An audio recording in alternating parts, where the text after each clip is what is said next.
I see that Telltale decided to reuse some of the Walker sound effects from Season 1. Jesus! Hand me that there. Cutting it off won't work. Says who? Whoa, hold on a moment. Why is Pete asking says who? Didn't he mention in the previous episode that he knew a cousin down in Ainsworth who tried the method in a similar situation? We could take her arm off. I know that worked for a cousin down in Ainsworth. We could try that. So he knows about the amputation. The inconsistency makes our gamer head spin like crazy. Besides, we've already established with Lee that if you get bit, you're dead, regardless of whether or not you chop off the infected limb. So this tension in the shack is pointless because we already know what's going to happen next. Glitchy, glitchy, glitchy! Will you show me how to do it? Hell no. Why not? Ellen Breslin, San Bernardino boarding school, June 63. One pack and I was hooked. That broad couldn't kiss worth a damn. That is a lame excuse for your lack of explanation, Pete. Look, I personally don't care for cigarettes, but how badass would it have been if Clem smoked one? And then she straps on the shades to the tune of Cheap Sunglasses by ZZ Top. Damn it, Telltale, you passed up on a golden opportunity here.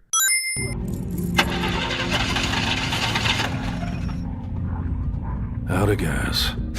Vehicle doesn't start up in a zombie apocalypse cliche.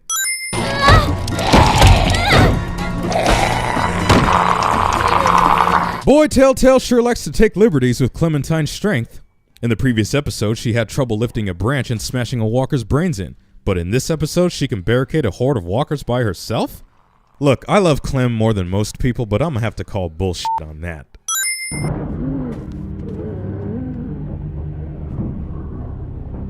Still.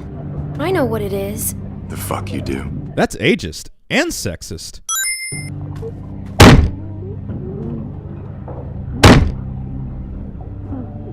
Walkers only make noises when the prompts allow them.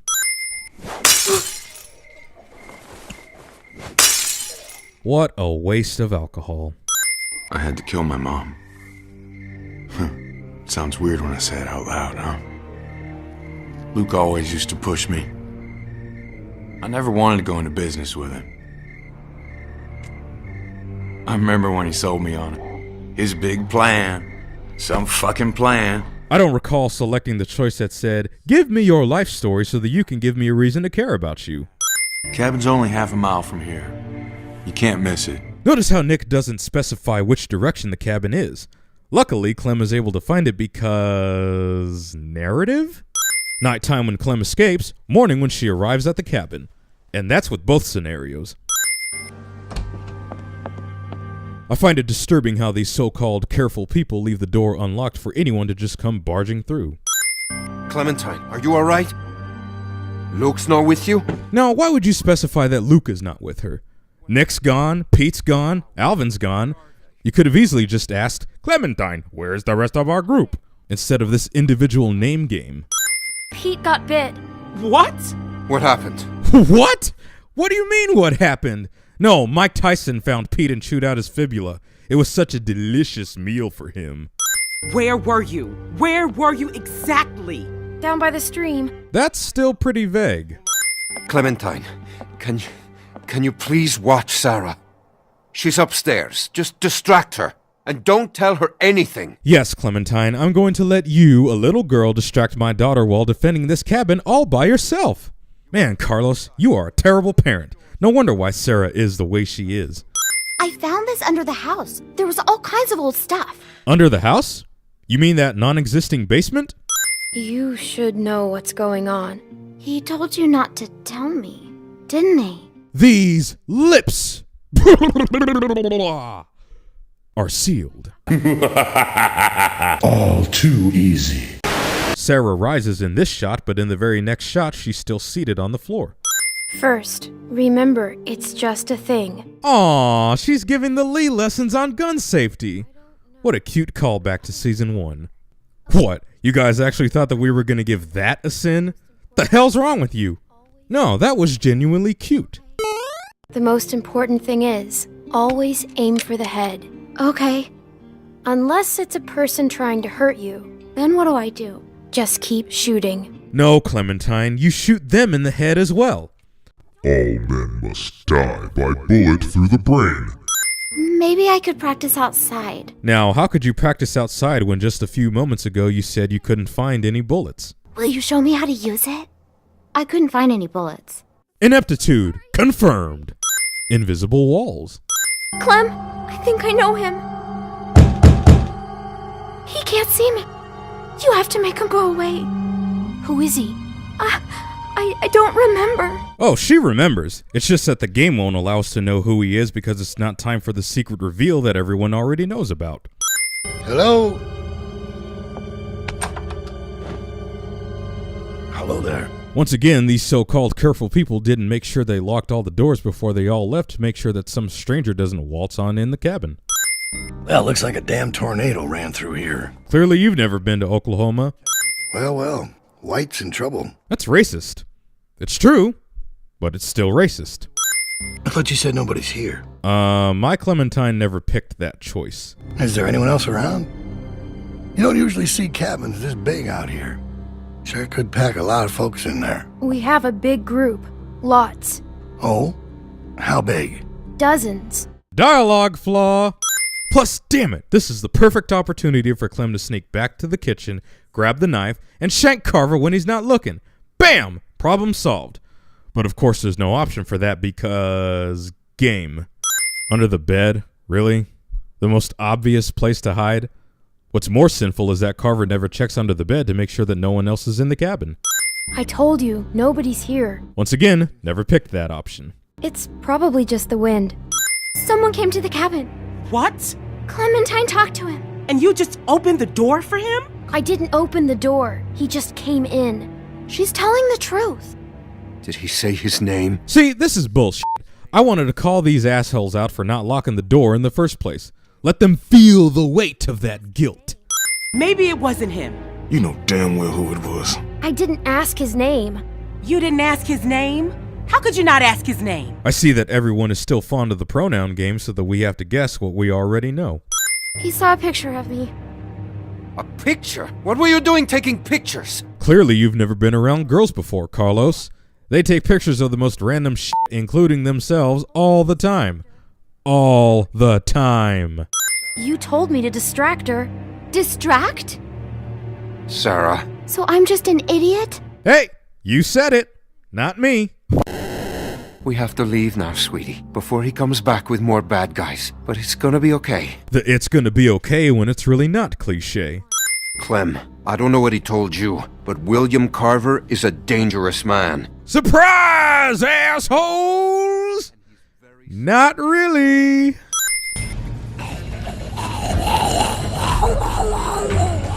Shit. Game cliche number 13.5. A couple of people just standing around gawking at the obvious threats surrounding them. And in typical Walking Dead fashion, walkers teleport out of nowhere for the sake of adding tension, even though you clearly didn't spot them surveying the bridge earlier. I see that one of Clementine's newly adopted superpowers is defying gravity. Just play it cool. You do the talking. What? Why me? I don't want to get in a fight. You really think he'd shoot a little girl? Yes, you idiot! This is a zombie apocalypse! People will shoot anyone! We're a little lost. Lost, huh? Game casually references a terrible TV show with an even more terrible series finale. Huh. You don't look like assholes. Are you assholes? No offense or anything, but you know how it is out here. You run into a lot of assholes. I'm not an asshole. Are you calling me an asshole? Well, from where I'm standing, you're all a bunch of assholes. Nice running into friendly faces out here. Like I said, I've got food and supplies back in the station. Hey, you didn't say anything about supplies. You just said you got some canned food at the station. If you need food, I've got some canned stuff in that station back there. I told you not to shoot. What? Actually, my Clementine said that. Don't shoot! Why did you shoot? He pointed a gun at me. No, asshole. You clearly pointed your rifle before he did. Hey, you want to know a fun sin? You know that life story that Nick was babbling about earlier? I had to kill my mom. Sounds weird when I say it out loud, huh? Well, if you decide to save Pete, you'll still get the unpleasantry of hearing it once you guys get past the bridge. I had to kill my mom. Sounds weird when I say it out loud, huh?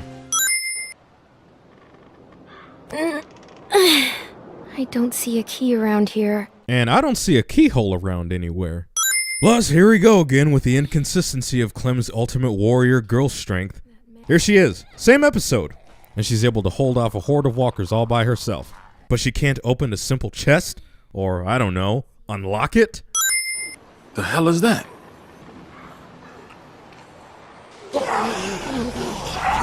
Walkers. We got a problem here. Yeah, we saw it. Wow, really? Walkers had to literally cross the entire bridge before everyone noticed them? Hey, you see how all of them are sprinting uphill? You remember how they were all pretty much dead-ass exhausted about 10 minutes ago? Yeah, so do I. Speaking of being dead-ass exhausted, am I the only one that is completely annoyed as to how they managed to survive 5 days without anyone noticing? I figure we got about 4 or 5 days to reach those mountains. Now, if they're tracking us, we should be able to lose them up there. Did they manage to find shelter? And if they did, how come Carver never spotted it when he was tracking them? And if they didn't find shelter, how did they manage to avoid being attacked by wild animals? Did they build a campfire to keep themselves warm? I'm sure Carver would have noticed if they did. Details, man. They are important. And while we're still on this subject, didn't Carlos say that Carver had a camp not far from here? He's the leader of a camp not far from here. Wouldn't have taken you a 5-day walk if it was not far. Hey, we told you we nitpick the hell out of video games. It says so right in the video description. Made it! Clementine is a bitch to crows. Are you trying to rob us? Excuse me, honey, but do I look like a fucking thief? Self-inflicted racism? Please, just do what he says!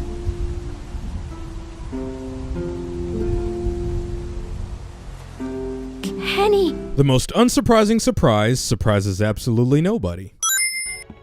Dad, look! A Christmas tree! Not now, Sarah. Carlos is a dick to his daughter for no reason. Still wearing this dirty old thing, huh? Telltale Walking Dead Commandment number 1, thou shalt not dis or temper with thy Clementine's hat. Breaking this commandment will result in severe punishment, such as a brutal beatdown or death. Carlos, right? Mind if I steal your daughter for a secret mission? Probably not the smartest thing to say after you all held each other up at gunpoint just a few moments ago. Clem, why don't you help Walt with dinner? That's sexist. I wish they had better music. This is exactly what I say every time I turn on the radio, which thankfully is not very often. What's it about? Well, it's about a king that brings food to a poor man. The king and his servant march all night through a cold winter storm to reach the man. The storm is very strong. After a long time, it gets so cold that the servant can't go on. But the king tells the servant to just step in his tracks. Mark my footsteps, scoot my page, tread thou in them boldly. Thou shalt find the winter's rage, freeze thy blood less coldly. Ah, very subtle foreshadowing. Personification of a character we wish to forget about. We can't be sure. They might be tracking us. Tracking? Who do you think they are? Ninjas? Ha! I wish! Ninjas in The Walking Dead? Season 3, make it happen, Telltale. You alright, baby? I'm fine, you big dope. Just need to get some food in you. But she wanted something to drink, Alvin. Beck, what's wrong? I just need something to drink. Clem, I wanted to ask you, does Kenny seem different to you? Hey, Sarita, did Kenny ever tell you that he likes his salt licks bloody? And on the rocks? Sorry, couldn't resist. Matthew and Walter are amazing people. Honestly, it's dangerous to be this kind. Irony. Ha ha! Take that, Boatmaster Extreme. Hold that L in your chest. Look, honestly, we don't hate Kenny as much as a lot of you do, but seeing the utter disappointment on his face is just priceless. -2 sins. Walter was telling me his family died. Wait, so Kenny told Walter about his family but not Sarita? The supposed love of his life? Does Kenny seem different to you? I didn't know him before, and, well, I'm curious. Some people are after them. Well, you don't have to worry about that no more. They'll go tomorrow and you can stay here. Kenny talks about Clem staying with his group at the lodge, but in the subsequent conversation he talks about moving on to Wellington. What was your plan here? Hold out for the winter? Actually, we were thinking of moving on. Somewhere up north. You ever heard of a place called Wellington? Furthermore, why would Kenny want to go up north where it's cold in the first place? Didn't he complain in the previous season that the reason why he wanted to leave the motor inn was because if they stayed, they'd freeze their asses off? If we carry on like this, we'll get through the winter here. The winter? We'll freeze our asses off here. What, did his new beard grant him the power to resist sub-zero temperatures? Also, how does anybody know about Wellington in the first place? Zombie apocalypse, people, cell phones, radio communication, none of that shit is still in operation. What, do they have messenger birds delivering all the news now? Caw-caw, caw-caw, Wellington survival camp up north. Reused death stare. Pass me that can, Duck. Duck? Who's Duck? Telltale Walking Dead Commandment number 2. Thou shalt not speak of thy worthless child that nearly ruined season 1. Please, do you have any food? Are you okay? I saw the house and I have a family. We're starving. We live down there. Hey, look everyone. Molly returned after all. Only she shapeshifted into a ginger and adopted a southern accent. But that's not the sin. The sin here is that obvious Carver spy is obvious. I'll bring something out to you then. You don't have to do that. No, it's fine. What about your people? We've got plenty. You stay put. I'll be right back. That's failed logic there, Walt. More people means more mouths to feed, and you're giving away the food for your camp to a random stranger. Come on, Walt. Don't you know that nice guys always finish last? Always! Some of them don't even finish. Clearly in plain view in this shot, peeking around the corner in the next. It's over. I have to tell him, Luke. Even if you picked the you should tell Walter option and it says Nick will remember that, Nick will only confess to Matthew's murder if you later choose the Nick is a good guy option when confronting Walter instead of any of the other choices. If you don't, he'll just deny it, even if you told him to tell Walter the truth earlier. I didn't do anything, right? Kinda makes that particular choice meaningless. This is fucking suicide. I'll live with it. Jesus Christ. Jesus. Blasphemy! Gave it to Matthew when all this started. I know he's dead. Convenience! Okay, as someone who once worked in Foley, I find it very distracting and annoying that Telltale was unable to disguise these wind effects more carefully. Allow me to demonstrate.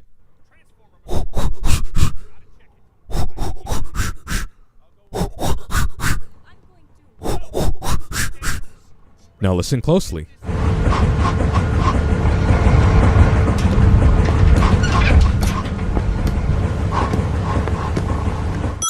I could use a hand. I'll go with you. I'm going to. No! It's too dangerous. Wow, the sexism is strong in this episode.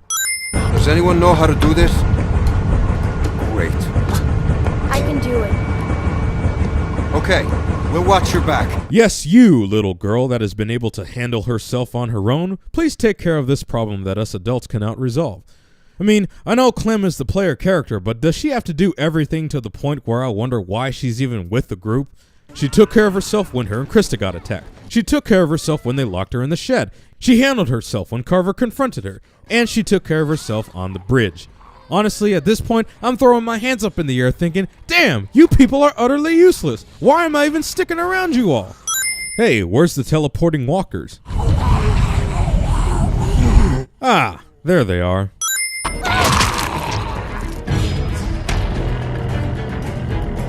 I see that Lee also taught Clementine to ditch useful weapons in times of crisis. I'm just glad we get to let Nick die in this episode. He's pretty much useless in the later ones anyway. Let this be a lesson, kids. What goes around always comes back around.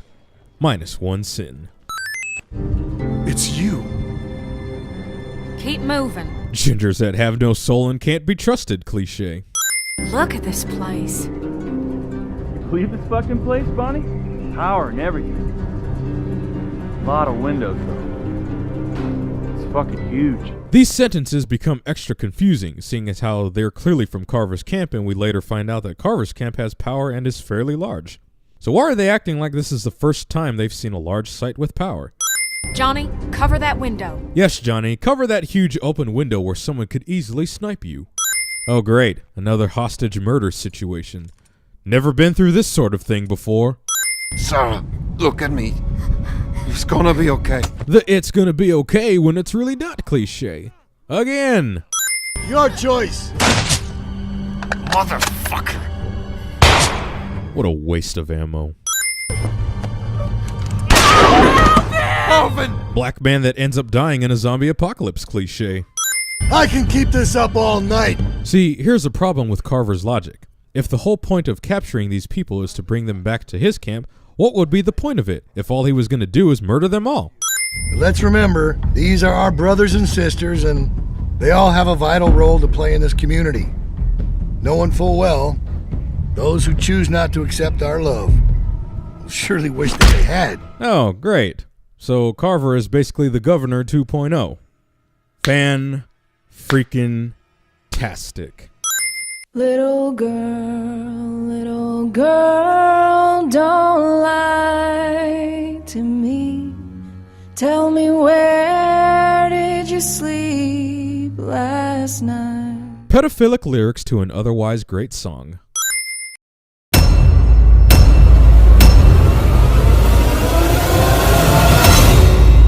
Fine. What do I care if you want to die? Just sit there.